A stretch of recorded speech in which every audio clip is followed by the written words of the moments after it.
I want you to stop what you're doing right now. Put the phone down. Turn off the noise. Because what I'm about to say to you, people don't want to hear this. Priests won't say this from the pulpit, or your friends won't bring it up at dinner. The culture has made it socially unacceptable to even whisper what I'm about to tell you openly. There isn't much time left. I don't mean that as a metaphor. I don't mean it as a motivational phrase to get you moving.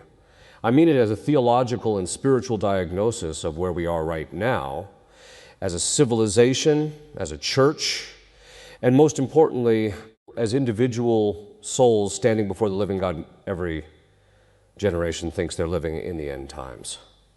I know that, and I'm not here to tell you the date or the hour, because no man knows that. But here is what I can tell you. As someone who has spent decades studying demonology, spiritual warfare, the mystical tradition of the church, and the science of the soul, the trajectory we are on is not sustainable. And souls, real human souls made in the image of God, are being lost at a rate that should terrify every one of us out of our spiritual complacency. The devil doesn't need your dramatic fall. He just needs your slow drift. He just needs you distracted enough, comfortable enough, numb enough. And right now, he's winning that battle in millions of homes, including perhaps yours. So before I go any further, I need you to decide if you actually want to hear the truth. Because once you hear it, you can't unhear it. When the truth is going to cost you something, let's begin. Let me tell you something that the saints of every century before us would have found absolutely astonishing. We live in the most materially comfortable society in the history of the human race. We have food delivered to our door. We have heat in the winter and air conditioning in the summer. We have access to the entire accumulated knowledge of human civilization sitting in a glass rectangle in our pocket. Our ancestors worked themselves into early graves just to survive, and they did it with a level of clarity about eternal things that we have almost entirely lost. And yet, we are more spiritually confused, more disordered, more anxious, more broken, and more lost than perhaps any generation that has come before us. How is that possible? Because comfort, when it is untethered from God, does not produce peace. It produces softness. It produces an interior life that has no calluses. It produces a soul that has never been trained to endure, to suffer, to sacrifice, and therefore a soul that crumbles at the first real confrontation with reality. The fathers of the church were very clear on this. St. John Climacus, writing in the 6th century, warned that the great enemies of the soul are not the dramatic sins, not murder, not apostasy. The great enemy is sloth, acedia, the spiritual numbness that creeps in when a person is not actively fighting against it. The condition where you are technically doing the right things on the outside, going through the motions, showing up to Mass on Sunday, saying a few prayers, but internally the fire has gone completely out. That is the condition of the Western Church right now. And I say this not as an accusation. I say it as a diagnosis, because a doctor who refuses to name the disease out of politeness is not kind. He is negligent. We are living in a fog of spiritual blindness so thick that most people don't even realize they're in it. And the tragedy, the absolute heartbreaking tragedy, is that this fog has penetrated not just the secular world. It has penetrated our families. It has penetrated our Catholic homes. It has penetrated our seminaries, our chanceries, our convents. I've spoken with priests who have lost their faith quietly, men who still celebrate Mass every morning, who hear confessions, who give homilies, and who have privately in the secret interior of their souls stopped believing, not because they encountered some brilliant philosophical argument against Christianity, but because they stopped praying, because the spiritual disciplines fell away, because they were never trained, truly trained, in the interior life. And so when the darkness came, as it always comes, they had nothing left to stand on. This is not an abstraction to me. This is something I have encountered over and over again in the confessional, in spiritual direction, in exorcism cases. You would be shocked, genuinely shocked, at the number of people who come to me not because they've been attacked by some external demonic force, but because they have hollowed themselves out from the inside through years of spiritual neglect. And the enemy simply walked through the door that was already open. Now, someone will always ask me, Father, isn't this kind of alarmist? Haven't there always been spiritual crises in every age of the church? Yes, there have. And the church has always survived them because the church is divine in her origin and divine in her protection. But here is what is different now. What is categorically, qualitatively different about our moment in history, in every previous age of crisis, the Arian heresy, the Protestant revolt, the French Revolution, the modernist infiltration of the early 20th century, there was always a critical mass of people who knew something was wrong. There were always men and women who were awake, who were sounding the alarm, who were willing to suffer social consequences to speak the truth. The darkness was visible precisely because it contrasted against something that was still lit. What I am watching happen now is different. The lights are going out, not dramatically, not all at once, but slowly, neighborhood by neighborhood, family by family, soul by soul. And what terrifies me more than the darkness itself is the number of people who have stopped noticing that the room has gotten darker. Your grandparents knew that God was real. Not as an abstract proposition. They knew it in their bones, the way you know your own name. They prayed the rosary on their knees. They fasted. They feared offending God more than they feared offending their neighbor. That was not some primitive superstition. That was sanity. That was contact with reality. That was a soul properly oriented toward its final end. We have lost that orientation. And we have lost it so gradually that most people don't even know it's gone. Here is the spiritual condition of our age, as plainly as I can state it. We are a generation that has been anesthetized. The enemy has been extremely clever. He did not come in loud and obvious. He came in through the television, through the entertainment, through the education system, through the slow but systematic dismantling of every institution and every practice that used to tether the human soul to God. He made us comfortable. He made us busy. He gave us just enough pleasure to keep us distracted and just enough suffering to keep us bitter, but never enough of either to actually wake us up. Mystics tell us that God permits suffering precisely because suffering, when properly received, breaks through the fog. It forces the soul to confront questions it would otherwise avoid. Why am I here? Where am I going? Is this all there is? But we have become so good at medicating our suffering, so good at distracting ourselves from the existential discomfort that points us toward God, that even the mercy of suffering is being wasted. This is the condition. And unless you understand the condition clearly, you cannot begin to address it. Wake up.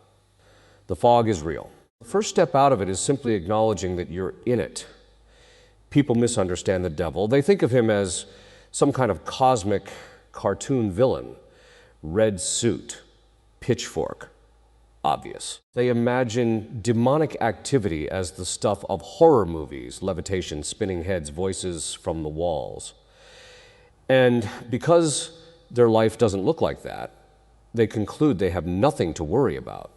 That is exactly what he wants you to think. I have been doing exorcism work for decades. I have spoken to demons under obedience in the context of the church's right. One of the most consistent things I observe from demons of varying rank, in cases across many different countries and cultures, is a level of strategic patience that should make every one of us deeply uncomfortable. The demonic hierarchy is not random. It is organized. There is a chain of command in the infernal kingdom that mirrors, in a darkly twisted way, the angelic hierarchy, rarely here. And the higher-ranking spirits operate not on the timescale of days or weeks. They operate on the timescale of generations. They plant seeds of corruption that are designed to flower 50 years later in the grandchildren of the person they first tempted. They work through institutions. They work through ideologies. They work through cultural trends that seem, on the surface, to have nothing to do with the supernatural. Let me give you a concrete example. The sexual revolution of the 1960s did not begin in the 1960s. The philosophical groundwork for it was laid in the 1800s. The academic groundwork was laid in the early 1900s. The psychological groundwork, the deliberate reframing of sexual morality as repression and neurosis, was laid by Freud and his disciples in the early 20th century. By the time the revolution erupted visibly in the culture, it had been prepared for over 100 years. And the consequences, the broken families, the fatherless children, the pornography epidemic, the contraceptive mentality, the complete disintegration of sexual sanity, those consequences are still unfolding. We are still living inside the damage of a plan that was set in motion generations ago. That is how the enemy works. He is a creature of deep time. He has been watching human beings since the fall. He understands our weaknesses better in some ways than we understand them ourselves. He knows exactly which pleasure to offer, which fear to exploit, which intellectual pride to flatter. He is a student of the human soul, and he has had thousands of years to perfect his curriculum. Now, what is the specific strategy being deployed against this generation? I can identify at least 4 major prongs, and all 4 of them are simultaneously active right now. The first is the destruction of the interior life. The enemy knows that a soul with a genuine prayer life, a soul that is regularly in contact with God through contemplation, silence, the sacraments, is extremely difficult to manipulate. Such a soul has a finely tuned interior compass. When something is spiritually wrong, it can feel it. When a temptation presents itself, there is a formed conscience that recognizes it immediately. The enemy, therefore, has invested enormous energy over the past century in making silence intolerable to the modern person. The noise is not accidental. The constant stimulation is not accidental. The inability of modern people to sit alone in a room for 15 minutes without reaching for their phone is not a neutral cultural development. It is a strategic spiritual disarmament. If you cannot be silent, you cannot pray. And if you cannot pray, you are defenseless. The second is the destruction of the family. The family is the basic cell of civilization and the basic unit of the transmission of faith. The faith does not primarily travel through universities or through diocesan programs. It travels from father to child, from mother to child, in the home, in the daily life of a family ordered toward God. The enemy knows this, which is why the sustained multi-generational assault on marriage, on fatherhood, on motherhood, on the very concept of permanent commitment has been so ferocious. A generation raised without a coherent family structure is a generation without roots. And a soul without roots will grab onto anything, any ideology, any movement, any false substitute for transcendence, because the God-shaped hole at the center of the human person cannot be left empty. The third is the corruption of the intellect through ideology. The enemy cannot destroy reason, because reason is a faculty given to us by God, and its proper use leads toward truth, which leads toward God. But he can corrupt it. He can train an entire generation to use the tools of reason in the service of unreason. We have watched this happen in real time in our universities, in our media, in our public discourse. Entire categories of reality, biological sex, natural law, the objective existence of good and evil, have been simply declared to not exist by large portions of the educated class. This is not stupidity. These are often intelligent people.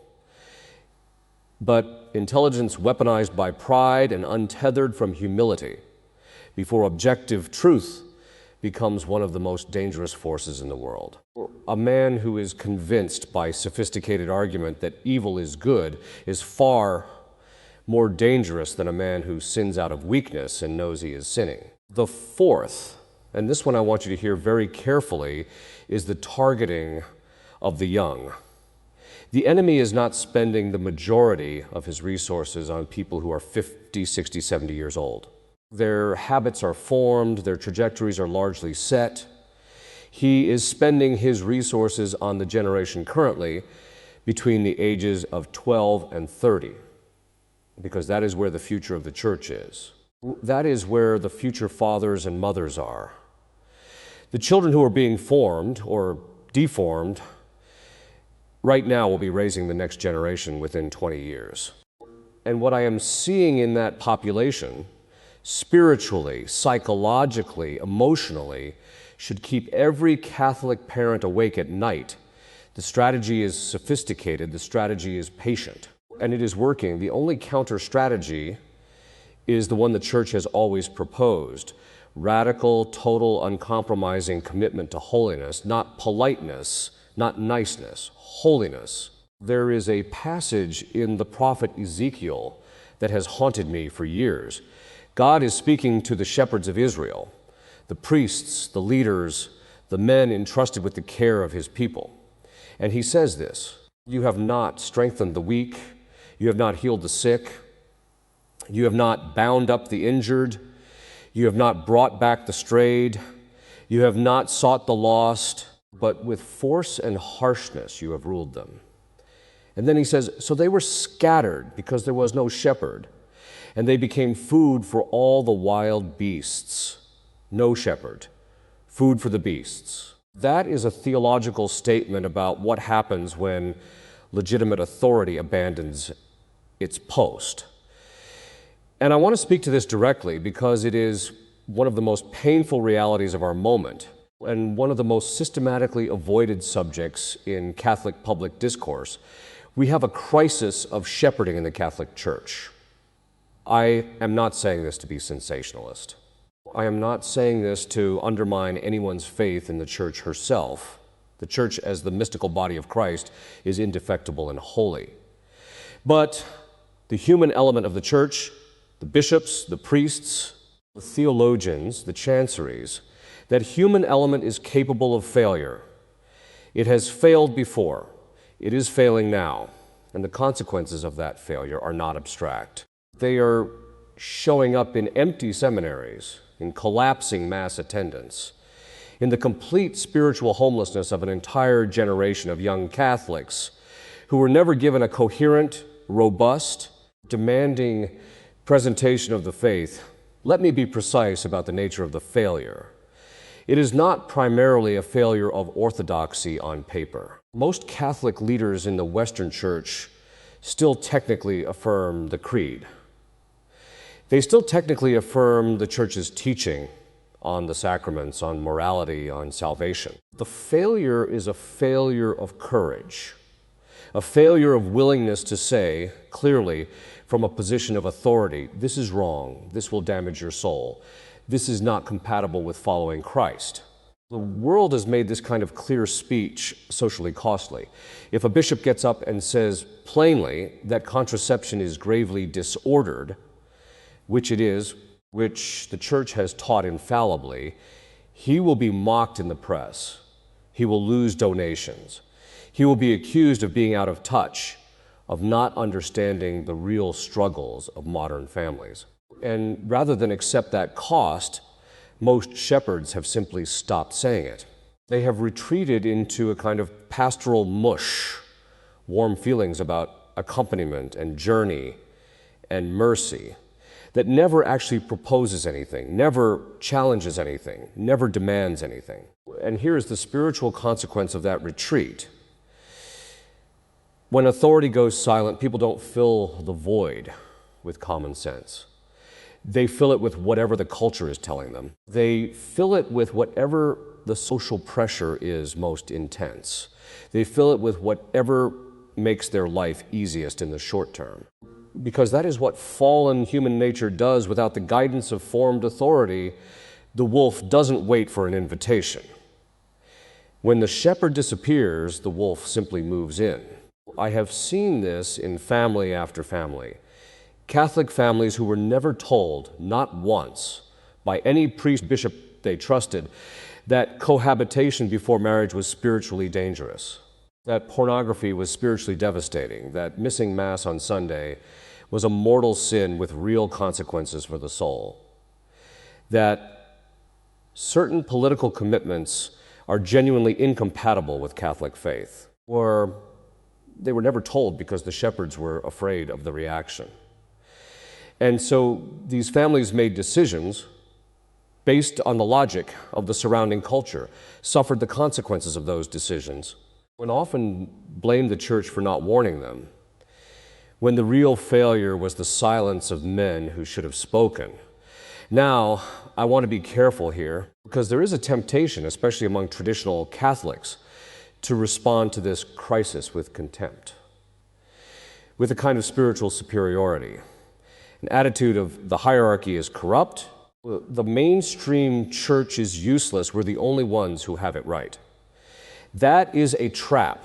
That is the enemy's consolation prize for people who actually care about the faith. He cannot get you to leave the church, so he gets you to stay inside it with a spirit of bitterness, judgment, and separation that is itself a form of spiritual poison. Faith does not give you the right to despise your shepherds. It gives you the obligation to pray for them, to hold them accountable through legitimate means, to speak the truth charitably but without cowardice, and to remain in the church not because her human leaders deserve it, but because Christ is there in the Eucharist, in the sacraments, in the indestructible structure he built. Regardless of the failures of the men, he has temporarily placed in charge of it, but accountability without illusion. We need to stop pretending that the crisis of shepherding isn't real. We need to stop explaining it away, minimizing it, or telling faithful Catholics who are genuinely confused and hurt that they just need to trust the process. The confusion is not the fault of the laity. The hurt is real. The damage to souls is real. And the solution, the only real solution, is a return to the kind of shepherding the church has always called for. Men in authority who fear God more than they fear journalists, who are willing to lose their comfort, their reputation, their social standing in order to tell the truth to souls who are depending on them. When shepherds become silent, wolves get brave. The wolves are very brave right now, and the only answer is courage. I want to talk to the parents, because if there is one front in this spiritual battle where the stakes are the highest and the losses have been the most devastating, it is in the home, in the family, in the relationship between parent and child that is supposed to be the first school of faith, the first experience of love, the first image of the relationship between God and the human soul. When that front is collapsing, let me give you the reality. The average Catholic family in the Western world today does not pray together, does not have regular, substantive conversations about faith, has not transmitted to its children a coherent, demanding, intellectually serious understanding of what the church actually teaches or why it matters. The children in these families have been sacramentalized, baptized, First Communion, maybe confirmation, but they have not been evangelized. They have received the external forms of the faith without the interior encounter with the living God that gives those forms their meaning. And so, when they hit college, when they hit the real world, when the faith costs them something, a relationship, a social circle, an intellectual reputation, they have nothing to stand on. They leave. And the statistics on this are not ambiguous. The majority of young people raised in Catholic homes no longer practice the faith as adults. That is not a small failure. That is a catastrophic failure of transmission. Now, before any parent feels simply crushed by that, because I know some of you are listening with children who have left the faith, and I don't want this to be an occasion for despair, let me say clearly. Failure is systemic, it is cultural, it is institutional. The parents in most of these families were themselves not adequately formed. They were handed a diminished version of the faith, a vague, therapeutic, unchallenging version that didn't equip them to transmit the real thing. They did the best they could with what they were given. God's mercy is not limited by our failures. Pray for your children. Don't stop praying, but for those of you who still have children in the home, young children, teenagers, young adults, under your roof, I want you to hear me very clearly. The time for comfortable, passive Catholic parenting is over. It was probably never acceptable, but it is certainly not acceptable now. Your children are being formed. The question is not whether they will be formed. The question is who and what will do the forming. Right now, the formation your children are receiving from the surrounding culture is extraordinarily powerful, extraordinarily sophisticated, and almost entirely hostile to the Catholic vision of the human person. The entertainment they consume, the peers they interact with, the educational content they're being fed, all of it is operating from a set of philosophical assumptions about reality, about the human body, about sexuality, about the purpose of life, that are not just different from the Catholic faith. They are diametrically opposed to it. They are designed not by conspiracy, but by the internal logic of a culture that has rejected God to produce a particular kind of person, a person who is self-defined, self-expressive, self-referential, a person who measures all moral questions by the standard of personal authenticity and emotional comfort, a person for whom the concept of objective truth, let alone divine authority, is essentially unintelligible. That is the person your child is being shaped into by the hours they spend in that formation environment. What are you offering as a counter-formation? I'll tell you what I observe. In most Catholic homes, the faith is present as background noise. Mass on Sunday, sometimes. Grace before meals, occasionally a crucifix on the wall. But the substance of the faith, the theology, the philosophy, the lives of the saints, the demands of the moral life, the beauty of the liturgical tradition, the reality of supernatural warfare, that substance is almost entirely absent. It is not being discussed at dinner. It is not being read about in family life. It is not being lived in a way that is visible and compelling to a child watching their parents navigate the real difficulties of adult life. Children are not formed by propositions. They are formed by witness. By watching the adults they love demonstrate through their actual choices, what they actually believe. And when a child watches a parent who professes faith in the real presence go to Mass with the same level of engagement they bring to a moderately interesting television show, when they watch a parent receive communion and then immediately re-enter ordinary conversation without any visible sense of what just happened, they conclude correctly that this thing is not real, not to this person, not really. You cannot give what you do not have, which means the most important thing a parent can do for their children's faith is to have a real faith themselves, not a performed faith, not a social faith, a faith that has been tested, that has cost something, that has been wrestled with and confirmed through genuine encounter with the living God in prayer, in the sacraments, in suffering. And the second thing, be willing to be countercultural in your home. That means making decisions that your children's peers will find strange. It means limiting and monitoring what comes into the home through screens with genuine conviction, not just as a rule, but as a theological statement about what your family believes reality is for. It means having conversations about the faith that are substantive and honest, including conversations about doubt, about difficulty, about the things that are hard to believe. Don't be afraid of those conversations. The faith can bear the weight of honest questions. What it cannot survive is being never seriously discussed. The home is the front line, and it is time for the parents who still believe to act like they know it. Everything I have said so far, the spiritual blindness, the demonic strategy, the collapse of authority, the siege on the family, all of it converges on a single point. There is no solution to a supernatural problem except a supernatural response. You cannot fix this with politics. I'm not saying politics doesn't matter. It does. Voting matters. Policy matters. Culture matters. But if you are looking to political action to solve what is fundamentally a spiritual crisis, you will exhaust yourself and ultimately despair, because political victories, however important, do not convert souls. They do not heal interior disorder. They do not fill the God-shaped void at the center of the human person. Only God can do that.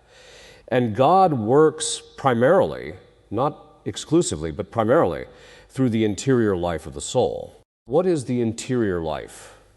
It is the life of prayer, the life of the sacraments, the life of genuine, practiced, disciplined relationship with God through all the means He has given us in the church. It is not a feeling. It is not a mood. It is not the occasional experience of religious emotion at a beautiful piece of music or a moving homily. It is a practice. It is something that is built through consistent, daily, disciplined engagement. Even when it is dry, even when it is difficult, even when God seems absent, prayer feels like talking to a wall. The mystics are unanimous on this.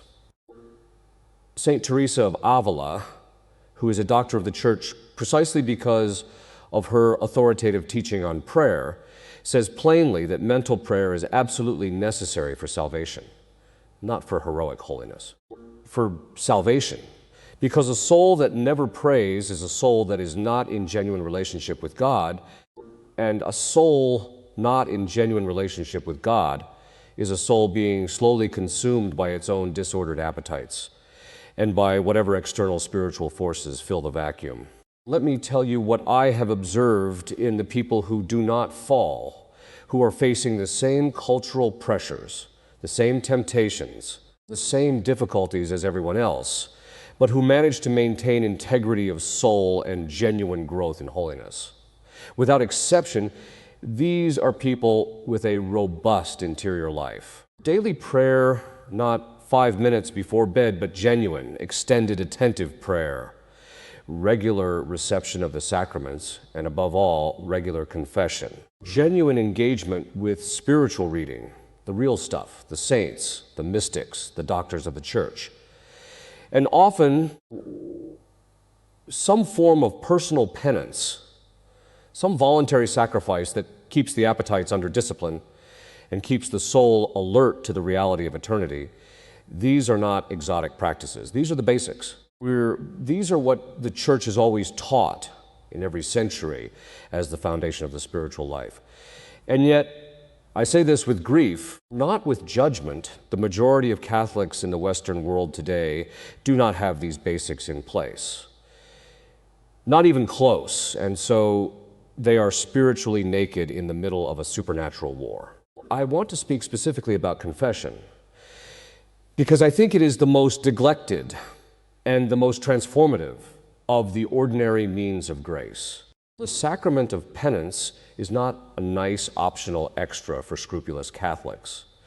It is one of the primary mechanisms by which God heals the damage of sin, not just the guilt, but the actual disordering effect that sin has on the soul. Every mortal sin breaks the soul's relationship with God and creates a specific kind of interior wound.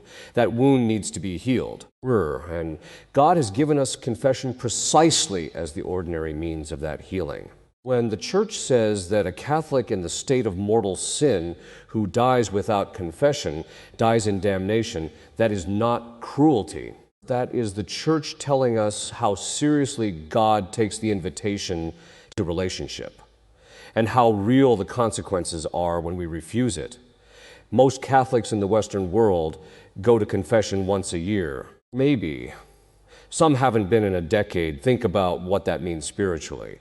Think about the accumulated weight of unconfessed sin, unhealed disorder, unaddressed patterns of vice, sitting in the interior life of a person who is also trying to pray, also trying to receive communion, also trying to be a faithful Catholic. It is like trying to run a race with a broken leg that has been set incorrectly for 10 years.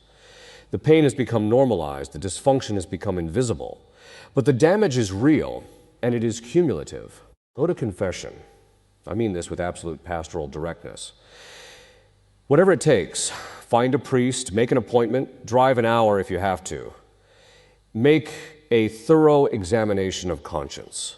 Confess everything, not the edited, comfortable version, everything, and then do it again in a month, and again. Let it become a regular rhythm of your life. You will not recognize your interior life within 6 months. The clarity that comes from a regularly confessed soul, the capacity to pray, to resist temptation, to love, it is remarkable. It is not magic. It is the ordinary working of grace that God has promised. The interior life is not a luxury for mystics and monks. It is the foundation of everything else. It is the only thing that makes genuine family life possible. It is the only thing that makes genuine witness in the world possible.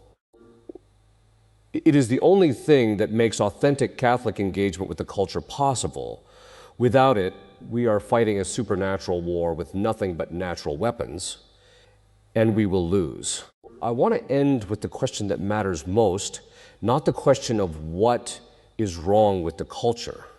Not the question of what the bishops should be doing differently. Not the question of what happened to the church in the 20th century, or what the demonic strategy is, or how bad things are going to get. The only question that ultimately matters, the only question that will be answered at the moment of your death, when you stand before the living God with nothing left to hide behind, is this: what did you do with the time He gave you? I have been in the room with people who are dying many times, and I can tell you from direct observation that at the moment of death, all the abstractions fall away. The opinions about what the church should have done differently, the grievances about how you were raised, the intellectual positions about what you believe and don't believe, all of it falls away. And what's left is the soul and its relationship to God. What's left is the record of the choices made in freedom, the moments of generosity or selfishness, the moments of courage or cowardice, the moments of genuine prayer or studied avoidance, the moments when love was possible and chosen or possible and rejected. You are going to die. I am going to die. Every person watching this is going to die. And the question is not whether death comes, is whether we have used the time. It is whether we have used the time before it arrives for the purpose for which we were made. We were made to know God, to love God, and to serve God in this world, and to be happy with Him forever in the next. That is the answer to the Baltimore Catechism. That is the answer to the deepest question of human existence. And it is not a platitude. It is a description of the actual structure of reality. The human soul is ordered toward God as its final end. Every pleasure, every achievement, every relationship, every comfort, however genuine, however beautiful, however good in itself, is not the final end. It points toward the final end if received rightly, and it becomes an idol if received wrongly. The urgency I feel, the urgency that is the whole point of this message, is not the urgency of panic. It is not the urgency of despair. It is the urgency of someone who has spent his life watching souls make the choice between turning toward God and turning away, and who has seen enough of both to know with absolute conviction that the choice matters, that it matters infinitely, that the difference between a life ordered toward God and a life ordered away from God is not a difference of degree. It is a difference of everything. So let me close with what I actually want you to do. Not what you should think about, not what you should feel guilty about, what you should do. First, make a decision about prayer, not a resolution, a decision. A firm, specific, committal decision that you are going to give God a certain amount of time every day, in a certain place, at a certain hour, and that you are not going to negotiate that time away when life gets busy. Start with 15 minutes. 15 minutes of mental prayer, sitting in silence before God, placing yourself consciously in His presence, telling Him what is happening in your interior life, asking for what you need, listening. Not a memorized formula, a conversation. Do this every day for 30 days and then tell me your interior life hasn't changed. Second, go to confession this week. Not eventually, this week. Look up your parish schedule or call the rectory and make an appointment. Make a genuine examination of conscience. There are good guides available. The EWTN examination of conscience is solid, and go in and say it's everything. And then schedule your next confession for a month out. Make it a habit. Third, take your family's spiritual formation seriously as a daily project. Not just Mass on Sunday, family prayer. The Rosary, even badly, even with squirming children, even for 10 minutes before someone has to run to an activity. Conversations at dinner about what the faith actually teaches and why it is beautiful and true. Lives of the saints within reach of your children. A home that looks and feels and functions like a place where God is a real presence. Fourth, find your post in this battle and occupy it. Not everyone is called to public ministry. Not everyone is called to speak from a platform or lead a movement or write apologetics. But everyone is called to something. The mother who prays for her children faithfully for 40 years and never does anything that looks impressive from the outside is doing something more important than most of what gets celebrated publicly. The father who quietly orders his home toward God, who shows his sons what it looks like to be a man who prays, who shows his daughters what it looks like to be loved by a man who fears God, that father is doing eternal work. Find your post. Occupy it without glamour and without complaint. Do it for God. And fifth, do not be afraid. This is the command given more times in Scripture than any other. Do not be afraid. Not because there is nothing to fear. The times are genuinely serious. The stakes are genuinely high. The danger to souls is genuinely real. But the God who created this universe from nothing, the God who raised His Son from the dead, the God who has shepherded His church through every century of assault and betrayal and human failure, that God is not surprised by this moment. He is not scrambling for a plan. He chose you to live in this moment. He chose you with your specific weaknesses and your specific gifts for this specific time, and He is asking you, not demanding, asking to trust Him enough to show up. There isn't much time left, but there is still time. Use it.